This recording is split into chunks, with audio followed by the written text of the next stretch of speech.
이 시대는 매력이 경쟁력입니다. 그래서 기업에서는 디자인을 굉장히 신경 씁니다. 우리 인생에도 매력이 자라야 하는데요. 저는 아이들을 보면서 한 가지 깨달은 게 있습니다. 아이들은 잘하기 때문에 매력이 있다는 단순한 사실입니다. 그래서 저는 하나님께 기도합니다. 하나님, 저 성장하게 해주세요. 그리고 저 정말 성장하고 싶습니다. 그런데 왜 내가 성장하지 못하는 것일까? 이런 질문을 문득 해 보았습니다. 여기서 발견하게 된 게 무엇인가 묶여 있는 것이 내 안에 있다는 사실입니다. 과거에 익숙해진 습관이 있고요. 또 환경이 있고요. 또 마음의 여러 형편들이 있습니다. 그런데 이 묶임은요, 일상에서 누구나 다 경험하는 겁니다. 이 묶임을 어떻게 풀어 헤치느냐에 따라서 성장하기도 하고 성장이 멈추어지기도 합니다. 삼손은 이스라엘 사사 중에서 가장 힘이 센 장사입니다. 그의 몸이 묶임을 당하게 되는데 이 묶임을 풀지 못하면 그는 인생의 위기를 경험합니다. 이걸 영적으로 보면은요, 우리도 크고 작은 묶임을 경험하게 되는데 이것을 극복하지 못하면 온수 마귀에게 당하게 됩니다. 그런데 이 묶임을 푼다는 것이 결코 쉬운 일 아닙니다. 내가 묶여 있다는 그 사실을 인식하는 것도 쉽지 않습니다. 묶여 있는 것은 풀어야 하고요. 또 그것을 극복해야 하는데 어떻게 극복할 수 있을까? 삼손이 묶일 때 블레셋 사람들이 그를 죽이려고 달려오는 상황 속에서 여호와의 영이 삼손에게 갑자기 임하심에 밧줄이 불탄 삼과 같이 결박되었던 손에서 떨어진지라. 여기에서 우리가 알 수 있는 단순한 사실이 있습니다. 여호와의 영이 임하면 풀릴 수 있는 힘을 공급받는다 하는 사실입니다. 그런데 왜 우리가 묶이게 되는가? 그 현장을 보니까요, 하나님의 영이 떠날 때 묶이게 되고 또 하나님의 영이 떠나고 다른 영이 우리 안에 들어오게 될 때 묶이게 됩니다. 그런데 그 묶이는 형태가 우리 안에서 어떻게 경험이 되어지냐고 하면 무기력으로 상처와 아픔으로 다가오는 것입니다. 우리가 그리스도의 군사입니다. 군사는 나가서 싸워야 합니다. 그런데 싸우는 현장을 살펴보면은요, 크고 작은 상처는 무지기수입니다. 죽는 사람도 있지만 다행히 살았다 하더라도 수많은 상처와 아픔을 누구든지 다 경험한다는 것입니다. 그런데 이게 몸의 문제가 아니라 마음에 훨씬 더 보이지 않은 상태에서 자주 일어난다는 사실입니다. 영이 결박당하는 것입니다. 내가 무엇인가 묶여있다라는 것을 섬뜩섬뜩 느낄 때 있지 않습니까? 목사는 그걸 실은 많이 느낍니다. 말씀을 준비할 때 영적인 흐름이 있는데요, 하나님께 자꾸 솟아오르는 영적인 분위기가 있는가 하면 뭔가 답답합니다. 구체적인 건 알지 못하는데 안에서 느껴지는 어떤 묶임의 문제가 나를 괴롭히는 것입니다. 모든 그리스도인에게 경험되는 삶의 현장이고 주소입니다. 사울은 이스라엘의 첫 번째 왕입니다. 사울이 왕으로 세워질 때 그는 하나님의 영에 크게 감동이 되었습니다. 이스라엘의 왕이 됩니다. 왕이 되고 그의 마음이 교만해집니다. 그러면서 하나님의 영이 사울을 떠납니다. 그러니까 누가 들어오는가? 악령이 그를 사로잡아 번뇌하게 만듭니다. 성령이 충만할 때 왕으로 세움을 받았는데 그 안에 악신이 임하니까 번뇌하게 되고 그의 정신이 무너집니다. 사울에게 있어서 그가 무너지는 가장 큰 전환점이 무엇인가? 사울은 천천히요, 다윗은 만만이로다. 다윗이 골리앗을 물리치고 많은 사람들이 환영합니다. 사울은 천천히요, 다윗은 만만이로다. 사울이 천천히다. 사울 참 잘한 것입니다. 백성들이 그를 높이는 것입니다. 그런데 그 뒷이야기, 다윗은 만만이네. 이 말에 서운해집니다. 그의 마음이 서운함으로 결박을 당하게 되고 해결하지 못하니까 하나님을 바라보았던 영혼이 다윗만 바라보다가 초라하게 인생을 망치는 것입니다. 12 제자 중에 예수님을 팔았던 사람이 바로 가룟 유다이고 그의 생각에 마귀가 들어가니까 예수님을 대적하게 됩니다. 즉 하나님께 쓰임 받아야 되는데 생각이 마귀에게 결박당하는 순간 무너진다 하는 것입니다. 사도행전 1장 8절에 성령이 너희에게 임하시면 권능을 받고 예루살렘 사마리아와 땅 끝까지 이르러 내 증인이 되리라 말씀을 합니다. 그런데 이 말씀이 왜 초대교회를 세우는 가장 중심 말씀이 되어지는가? 제자들이 예수님께 부름을 받았을 때요, 그들은 예수님과 함께 동행하면서 많은 이적을 체험했습니다. 그리고 그 과정 중에 주님, 나 위기 와도 주님 부인하지 않겠습니다. 큰 소리를 쳤습니다. 그런데요, 예수님이 십자가에 달려 죽으시니까 자기도 이제 죽음이 두려운 겁니다. 주님을 부인하고 흩어집니다. 그들이 다시 모이게 됩니다. 흩어졌던 그 이유는 십자가 죽음에 대한 두려움이었고 그들이 모인 이유는 예수님이 부활하셨음을 목격하였기 때문입니다. 이제 주님을 만났으니까 그들의 마음이 충만하게 되는데요. 예수님께서는 그 충만함을 가지고 너희는 복음을 전하라 말씀하지 않으십니다. 예루살렘을 떠나지 말고 약속하신 것을 기다리라. 여기에는 영적 의미가 있습니다. 우리가 그리스도인으로 살려고 몸부림을 치지만 세상을 이길 힘은 나의 의지나 나의 생각에서 나오지 않는다는 것입니다. 하나님의 성령을 받아야 한다는 것입니다. 그래서 하나님의 영이 삼손에게 임하심에 그의 결박이 풀어집니다. 이건 단순한 이야기지만 우리가 경험하게 되는 삶의 진실입니다. 여러분의 삶에 하나님의 영이 떠나지 않기를 소망합니다.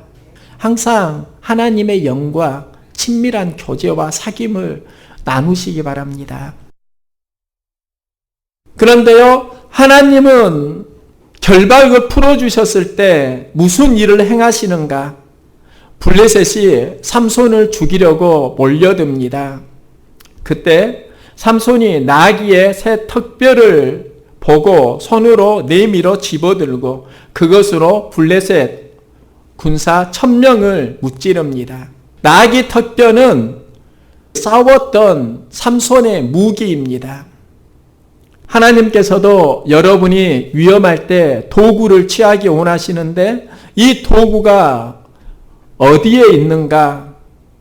삼손이 블레셋과 싸운 곳의 지명이 라만네이입니다. 라만네이는 턱뼈의 산이다라는 의미를 가지고 있습니다. 그 지역에 턱뼈가 많이 있었습니다. 하나님이 사용하시는 도구에는 특징이 있는데요. 그것은 의외로 멀리 있는 게 아니라 가까운 곳에 있다는 것입니다. 모세가 이스라엘 백성을 이끌 때 사용한 것이 지팡이입니다. 그는 목자이고 하나님께 부름 받았을 때 나이가 80세입니다. 그때 그는 지팡이를 가지고 있었는데 지팡이는 그의 삶의 일부입니다. 그런데 그가 하나님께 쓰임을 받을 때 고백하는 비전이 이 지팡이를 하나님의 지팡이라고 고백합니다. 하나님의 지팡이로 고백하는 이 순간에 쓰임 받는 모세가 탄생하는 것입니다. 영적 전쟁에서 우리는 승리하려고 하면 두 가지를 꼭 기억해야 합니다. 하나는 성령의 권능을 받는 것입니다. 그리고 또 하나는 일상에서 쓰임받는 도구를 보아야 합니다. 성령의 권능을 힘입지 않고 일을 하려고 하면 그 일이 오래가지 못합니다. 감당하지 못합니다. 성령이 함께하면 묶인 결박을 푸는 힘이 나오고 원수 세력을 무찌를 수 있는 능력이 나옵니다. 삼손이 결박을 풀고 승리한 이후에 특이한 것을 하나 경험하게 되는데요. 죽을 것 같은 목마름입니다. 내가 목말라 죽어서 할례받지 못한 자들의 손에서 떨어지겠나이다. 저는 이 말씀을 보면서요, 삼손이 정말 열심히 싸운 뒤에 탈진하고 있구나, 이걸 보게 됩니다. 우리가 무언가 한 뒤에 찾아오는 현상이요, 실은 영적 탈진입니다. 그런데 이 탈진이 영어로 번아웃, 내 안에 있는 모든 에너지가 이제 타버린 겁니다. 없어진 겁니다. 이 탈진이라는 말이 심리학 용어입니다. 일에 몰두하던 사람이 마치 에너지가 방전된 것처럼 무기력해지는 증상, 이게 바로 탈진이라고 기록을 하고 있습니다. 삼손에게 탈진이 찾아오니까 그가 하는 고백이 있는데요. 죽게 되었으니 죽게 되었다고 고백합니다. 그런데 이 일을 언제 고백하는가? 조금 전에 하나님 주시는 영과 힘으로 최선을 다해서 온수 블레셋 1000명을 무찌르고 대승리를 거두었는데, 열심히 다해 최선을 다해 승리했는데 그 이후에 찾아오는 것이 바로 영적 탈진입니다. 이럴 때 누구나 다 있지 않습니까? 열심히 했는데 이것밖에 안 돼? 나는 왜 해도 안 되는 것일까? 그건 여러 형태로 찾아옵니다. 놀다가 찾아오는 게 아니라 열심히 하다가 찾아오는 것입니다. 그때 두 가지 길이 있습니다. 하나는 타임아웃을 선언하는 것입니다. 지치고 이제 끝이야. 더 이상 소망이 없어. 또 하나는 어게인을 찾는 것입니다. 이 두 가지 사이에서 많은 사람들이 얼마나 많은 갈등을 하는지 모릅니다. 저도 이런 갈등을 많이 합니다.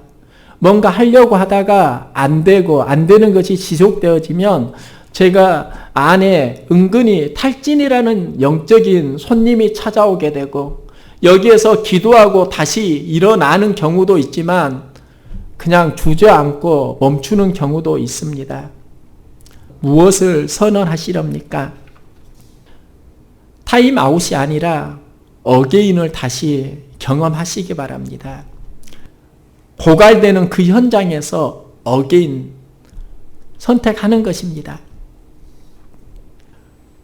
삼손은요, 타임아웃이 아니라 어게인을 선언하게 되고요, 목이 말라 부르짖어 이르되 기도를 시작합니다. 삼손이 사사이고 나시린입니다. 그 시대의 민족을 다스리는 책임자입니다. 그런데 삼손이 언제 기도를 시작하는가? 오늘 이 사건 이전에 기도했다는 기사가 하나도 없습니다. 영적 탈진을 경험하고 그가 죽을 것 같은 목마름에서 기도를 시작합니다. 그리고 극복합니다. 마귀는 영적 탈진이 오면 무엇을 막는가? 기도를 막습니다. 이걸 부인하고 싶더라도 분명한 사실입니다. 저도 막 힘들 때요, 기도하면 회복이 되는데 가장 힘이 들 때가 언제인가? 기도가 막힐 때이고 내가 그걸 극복하기 위해서 무엇을 회복해야 하는가? 기도하는 힘을 회복해야 합니다. 그런데 힘드니까 기도가 안 됩니다. 기도가 안 되니까 영이 충만해지지 못합니다. 그러면서 내려가게 되고 멈추게 되고 그러면서 훨씬 더 잘할 수 있는 기회 무너뜨립니다. 여러분에게 무슨 일을 하려고 하면 할수록 분명히 찾아오는 거 있는데 그게 바로 영적 탈진이고요. 그 영적 탈진의 고민의 현장을 기도의 현장으로 바꿀 수 없다고 하면 우리는 참 어려워집니다. 기도를 멈추지 않을 때 신앙이 오래 가고요. 기도를 회복할 때 탈진이 회복이 되어집니다. 기도하면서 삼손이 고백하는 것이 있습니다. 주께서 종의 손을 통하여 이 큰 구원을 베풀었습니다. 깨달은 것입니다. 내가 블레셋을 무찌른 게 아니라 주께서 나를 통하여서 원수를 물리쳤다 하는 고백을 하는 겁니다. 기도하기 이전에는 이런 깨달음이 없었는데 기도하면서 그는 하나님의 마음을 알아가게 되고 또 기도하면서 승리의 근원은 내가 아니라 하나님이라는 것을 깨닫게 됩니다. 여러분의 삶도 기도하면서 하나님의 마음을 깨달아 가시기 바랍니다. 기도하면 깨달아지고 기도를 떠나면 깨달아지지 않습니다. 제가 선포합니다. 여러분, 은혜 받으면 살고요. 은혜 소멸하면 죽습니다. 은혜 받으면 살고요. 은혜를 베풀면 살립니다. 우리 인생에 두 가지 기도를 해야 합니다. 하나님, 내 영혼에 은혜를 허락해 주세요. 내 심령에 은혜를 허락해 주세요. 은혜를 막는 수많은 환경이 있습니다. 하나님, 은혜가 내 심령 가운데 막히지 않도록 해주세요. 그러면 영적 회복이 되어지고요. 또 하나, 하나님, 은혜를 베푸는 심령이 되게 해주세요. 여기서 생명을 살리는 경험을 하게 됩니다. 그런데 영적인 원리를 보면은요, 내가 은혜를 받으면 살고, 은혜를 베풀면 살리고, 또한 은혜를 베풀면은 그 은혜가 내가 어려울 때 다시 하나님께서 나에게 공급해 주신다는 것입니다.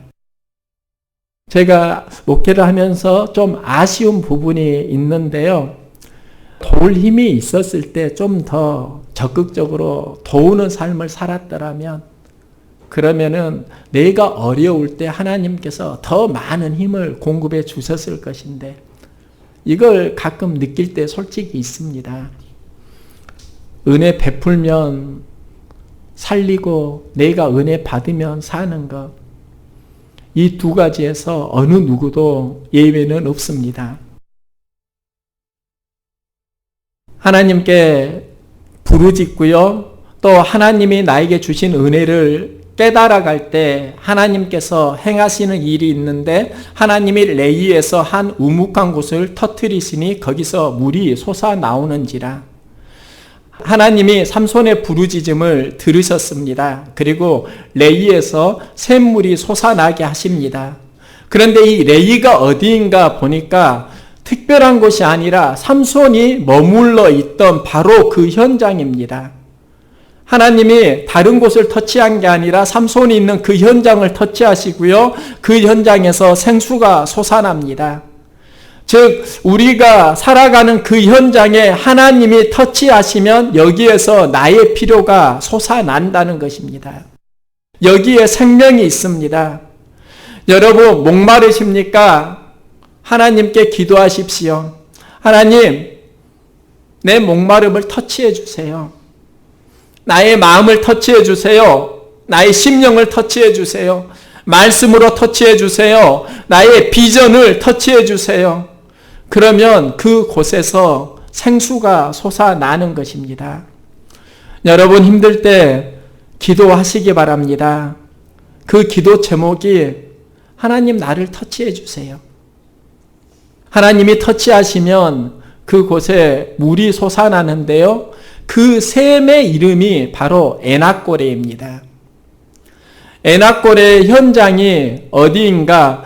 삼손이 그것을 마시고 정신이 회복되어 소생하니, 에낙고레의 현장은요, 정신이 회복되고 소생하는 곳입니다. 우리는 바위에서 물이 솟아나서 그 물을 보는데 우리의 내적인 변화는요, 에낙고레를 통해서 정신이 회복되고 마음이 소생한다라는 의미를 가지고 있습니다.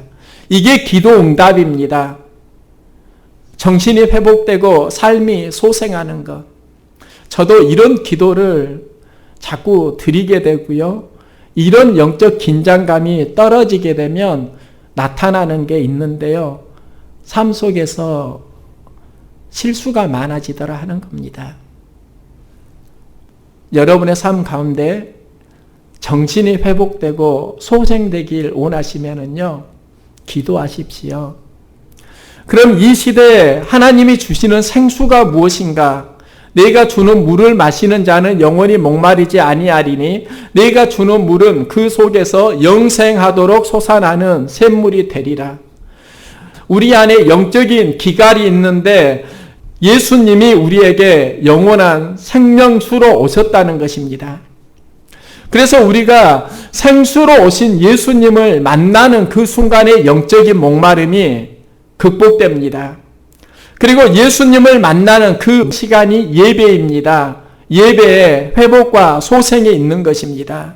그러면 누가 영적 탈진을 경험할 때 에낙고레의 축복을 경험합니까? 생수로 오신 예수 그리스도를 만나는 것이고, 예수 그리스도를 만나기 위해 부르짖어 기도하면 극복이 되고 여기에서 회복과 소생을 경험하게 됩니다.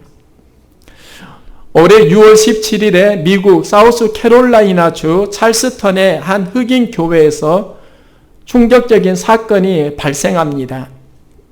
무장교회원 한 명이 교회에 들어와서 총격을 가하고 여기에서 흑인 9명이 사망을 합니다. 이게 미국 사회에 굉장히 큰 충격을 빠뜨리는데요. 이 9명이 죽어가는 그 장례식장에 수많은 추모객들이 모여듭니다. 그리고 이 장례식장에 오바마 대통령도 참여하였습니다. 그리고 추모 연설을 합니다. 오바마 대통령이 연설 도중에 노래를 부르기 시작하는데요. 그 노래가 Amazing Grace, 나 같은 죄인 살리신, 이 찬양을 하니까 수많은 사람들이 앉아있다가 일어나게 되고요. 6천여 명의 사람들이 오르간 반주에 맞추어서 다 함께 찬양합니다. 그러면서 그들 안에 상처와 아픔이 하나님의 은혜로 치유함을 받는 새로운 역사가 일어납니다. 워싱턴 포스트지와 CNN 등 미국 언론에서 장례식에서 있었던 일을 대서특필했습니다. 그런데 그 기사 중에 이런 내용이 있습니다. 오바마 대통령이 Amazing Grace를 부른 이 장면은 그의 대통령 재직 기간 중에 국민들에게 최고의 순간으로 기억될 것이다. 최고의 순간이 어디에서 오는가? 아픔과 상처가 있는 곳에 하나님의 은혜를 찬양하는 겁니다.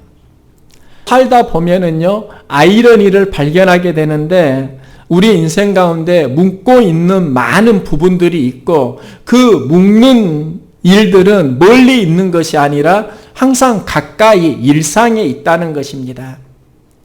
신앙생활을 하면서 가장 큰 은혜를 끼치는 이가 목사입니다. 저는 자랑스럽게 생각합니다. 그런데 반대로 상처를 가장 많이 주는 이가 목사입니다. 참 안타깝습니다. 그런데요, 부부도 마찬가지입니다. 가장 큰 위로와 격려가 되지만 사실 가장 큰 갈등을 일으키는 그 관계가 부부 관계이기도 합니다. 이때 우리가 무엇을 강구해야 하는가? 은혜를 열망하시기 바랍니다. 은혜 받으면 살고 은혜 베풀면 살리고 은혜 받지 못하면 우리의 묶여있는 결박이 풀리지 않는다는 것입니다. 에나꼴의 의미는요, 부르짖는 자의 셈입니다. 부르짖을 때 임하는 하나님의 축복이 에나꼴에입니다. 삼손은 영적 탈진을 경험할 때 부르짖어 기도합니다. 그리고 회복이 됩니다. 부르짖어 기도해야 하는 그 시간에 기도하지 않으면 영적 탈진을 극복하기가 참 어렵습니다. 그러면 에나꼴의 현장이 언제 어디에서 일어나는가? 에나꼴의 그 셈이 오늘까지 레이에 있더라 말씀합니다. 과거의 사건이 아니라 오늘까지 일어난다라는 메시지이고요. 그리고 삼손이 경험한 이 레이는 삶의 터전입니다. 즉 에나꼴의 축복은 우리가 살아가는 일상 속에서 경험하는 축복입니다. 목이 말라 죽을 것 같은 탈진의 현장, 삼손에게 찾아왔다고 하면 혹시 여러분에게 찾아올 때 있지 않습니까? 부르짖으시기 바랍니다. 예수님은 십자가 앞에서 기도하고 부르짖었습니다. 그리고 감당하셨습니다. 일상에서 도구를 취하시기 바랍니다. 삼손은 죽을 것 같은 그 결박의 순간에 나귀 턱뼈로 블레셋과 싸워 무찌릅니다. 그런데 우리가 취해야 하는 가장 강력한 도구는요, 하나님 말씀입니다. 하나님 말씀 위기의 순간마다 취하면 승리할 수 있습니다. 우리의 현장에서 하나님이 주시는 도구 말씀입니다. 말씀으로 무장하시고 승리하는 삶을 살아가시길 주의 이름으로 응원합니다.